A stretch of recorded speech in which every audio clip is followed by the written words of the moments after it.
കേരളം കടുത്ത സാമ്പത്തിക പ്രതിസന്ധിയിൽ. മുമ്പെങ്കും ഉണ്ടായിട്ടില്ലാത്ത വിധത്തിൽ കേരളത്തിൻ്റെ സാമ്പത്തിക പ്രതിസന്ധി അതിരൂക്ഷമായിരിക്കുന്നുവെന്ന റിപ്പോർട്ടുകളാണ് പുറത്തു വന്നുകൊണ്ടിരിക്കുന്നത്. സർക്കാരിൻ്റെ കടമെടുക്കൽ പരിധികളെല്ലാം തീർന്നതിനാൽ ദൈനംദിന ചെലവിന് പോലും പണമില്ലാത്ത സാഹചര്യത്തിലേക്ക് സർക്കാർ എത്തിയിരിക്കുകയാണ്. കേന്ദ്രത്തിൻ്റെ സാമ്പത്തിക നിയന്ത്രണത്തിന് ശേഷം ഈ വർഷം ഡിസംബർ വരെ ആകെ 21,852 കോടി രൂപ കടമെടുക്കാനായിരുന്നു സംസ്ഥാന സർക്കാരിന് കേന്ദ്ര സർക്കാർ അനുമതി നൽകിയിരുന്നത്. അതിൽ 21,800 കോടി രൂപയും കേരളം കടമെടുത്ത് കഴിഞ്ഞു. ഇനി കേവലം 52 കോടി മാത്രമാണ് സംസ്ഥാനത്തിന് കടമായി ലഭിക്കാനുള്ളത്. സാമ്പത്തിക വർഷം അവസാനിക്കാൻ ഇനിയും മാസങ്ങൾ കിടക്കുമ്പോൾ ദൈനംദിന ചെലവിന് പോലും പണമില്ലാത്ത സാഹചര്യം എങ്ങനെ തരണം ചെയ്യുമെന്ന കാര്യം സർക്കാർ വൃത്തങ്ങളെ കുഴയ്ക്കുകയാണ്.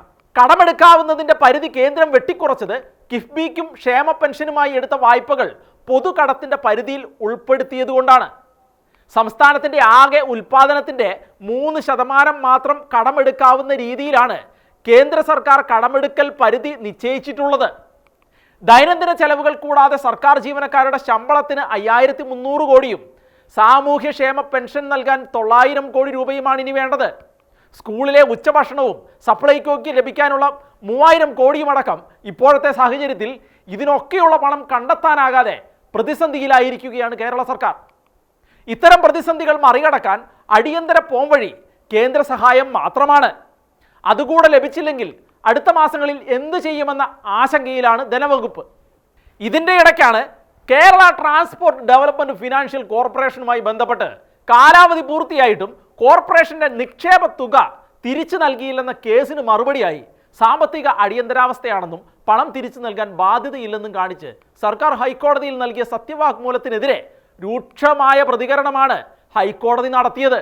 ഇത് സംസ്ഥാനത്തെ അപമാനിക്കുന്ന കാര്യമാണെന്നും കേരളത്തിന് പുറത്ത് സംസ്ഥാനത്തിന് മോശം പേരുണ്ടാകുമെന്നും നിരീക്ഷിച്ച കോടതി സാമ്പത്തിക അടിയന്തരാവസ്ഥയെന്ന് പറയുന്നത് ഭരണഘടനാ വിരുദ്ധമാണെന്നും നിങ്ങൾ ഭരണഘടന വായിച്ചിട്ടുണ്ടോ എന്നുമാണ് സർക്കാരിനോട് ചോദിച്ചത്. അതുവഴി സർക്കാരിനും സംസ്ഥാനത്തിനും വലിയ അപമാനമാണ് ഉണ്ടാക്കി വച്ചിരിക്കുന്നത്. വരവറിയാതെയുള്ള ചെലവും തിരിച്ചടയ്ക്കാൻ വഴി കാണാതെയുള്ള കടമെടുപ്പും ധൂർത്തും അച്ചടക്കമില്ലാത്ത സാമ്പത്തിക മാനേജ്മെൻറ്റുമാണ് കേരളത്തെ കടുത്ത സാമ്പത്തിക പ്രതിസന്ധിയിലേക്ക് നയിച്ചതെന്നാണ് സാമ്പത്തിക വിദഗ്ധരും പ്രതിപക്ഷവും പറയുന്നത്. പക്ഷേ അതിനെല്ലാം മുട്ടൻ ന്യായീകരണങ്ങളുമായി ധനവകുപ്പ് രംഗത്ത് വന്നിരിക്കുകയാണ്. മുണ്ട് നന്നായി മുറുക്കിയെടുത്ത് മലയാളികൾ ജീവിക്കേണ്ടി വന്നിരിക്കുന്ന ഈ നാളുകളിലും കേരളീയം എന്ന പ്രോഗ്രാം സംഘടിപ്പിച്ച് പണം ദൂർത്തടിക്കൽ തുടരുകയാണ് എന്ന ആരോപണമാണ് വിവിധ കോണുകളിൽ നിന്ന് ഉയരുന്നത്. LDF വരും എല്ലാം ശരിയാകും എന്നാണോ അതോ എല്ലാം ശരിയാക്കും എന്നാണോ വാഗ്ദാനം ചെയ്തത് എന്ന സംശയം ആവർത്തിക്കുകയാണ് പരിഹാസ രൂപേണ ഇപ്പോൾ പലരും.